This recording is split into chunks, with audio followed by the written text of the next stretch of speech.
Well, I had fun with this idea. Let me know what you think. Here we go. Now we're going to try a bit driver. This is 3 pounds, 6 ounces. Rope is braided in a helical pattern. And when you look close, you can see a whole bunch of strands woven together. And now I'm going to pick one of these strands and I'm going to pull on it. Let's pull, pull, pull. Okay, you can see the pattern that's going down the rope. And when you combine all these strands, you can see that they make these channels along the rope. If I take an object and wrap a rope around it, as I pull tension, the turns around the marlin spike will introduce twists into the rope. I'm going to bring it up to the camera and you can see. Now the tighter we have our turns around our object, the more difficult it is to pull our item down the rope. But if we space out those turns, it's much easier. It's just like a screw and the amount of torque you get from the pitch of the thread. Now this rope wants to straighten itself out, and if we allow our object to rotate and allow that correction, we can use it to our advantage and actually control the amount of release that we have in those turns. And so what I was doing was introducing turns into the rope by giving it a twist and then matching up the standing end with the bottom right hand side of the loop.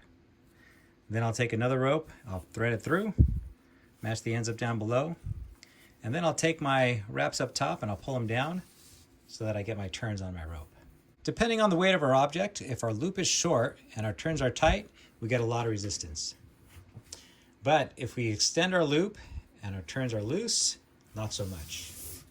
And so if you have a fixed loop, it's very difficult to adjust it on the fly, trying to determine how much resistance you need for whatever you're lowering down your rope. After some trial and error, here's the design I came up with. We got our material loaded up and now it's time to cut.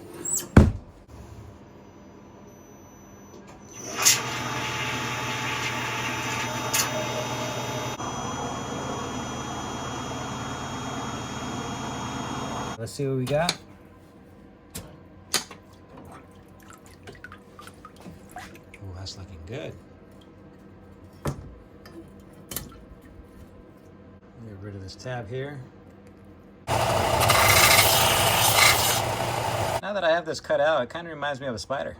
And so you know what? I'm going to call it a spider head.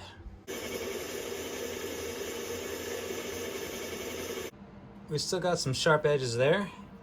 Now a small production run would be ran in a tumbler with a bunch of tumbling media. But a scouring pad works well when time is a constraint. I'm just making a couple beads. I want them to be large enough so they don't slip through the hole that I cut. For the carrier loop, I cut 48 inches. And now what I'm going to do is pull out about, 2 inches. And I'm going to cut the inner strands. And then we'll slide our sheath back up. What we want is a dud spot so that we can use it to thread it into our spider head here. We want to seal these up carefully, just a little bit of flame so that we can pinch them together, but not so much that we're going to burn ourselves. This took some trial and error. These holes are just the right size so I can thread my Paramax through. This is 1/4 inch.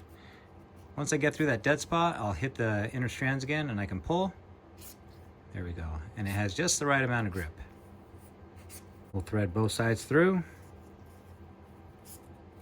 So here's how we use this thing. I'll take my cord, I'll give it a twist once, give it a twist twice, and I'll match my standing end up with the right side of my loop, okay? I'll take my 2 strands, I'll thread them through, capture that standing end, and now I'm going to thread it right through this spider head here, okay? Pull that through. There we go. Okay, now I'll take all my turns that I have up here and I'll pull them right down on top so that I create those turns that you saw earlier. This is my carrying loop. It's what I'll attach my carabiner to. And then I'll let it hang. This distance is very short, so it would take a lot of weight to overcome the friction in these turns.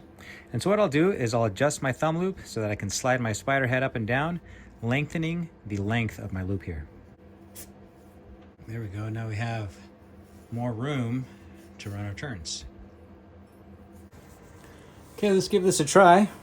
Twist 1, twist 2, match our standing end up with our loop on the right hand side, and then we'll take our strands here and thread it through our spider head.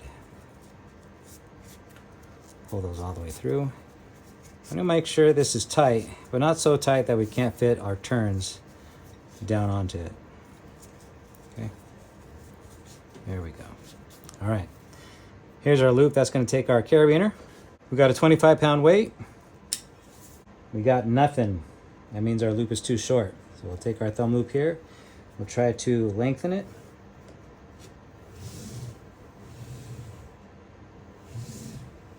There we go.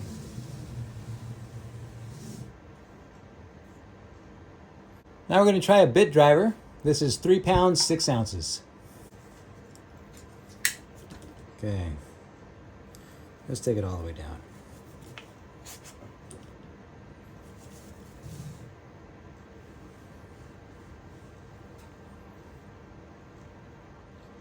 That's going to be a slow descent. Let's see if we can get any farther down.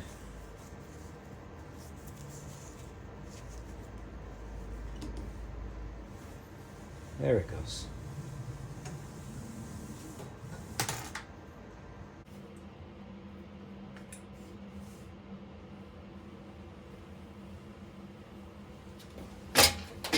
All right, we're going to try a can of paint. This is one that I haven't done before. So we'll see how well it goes.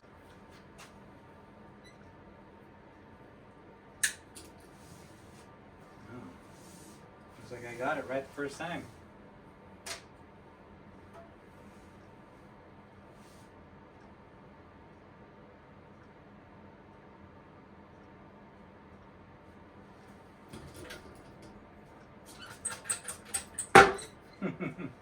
Well, I had fun with this idea. Let me know what you think.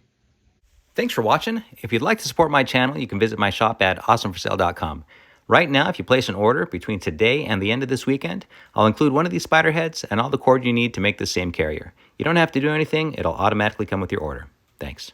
One last thing. I did try this on other rope, including climbing rope. If you'd like to see how that turned out, just leave a comment.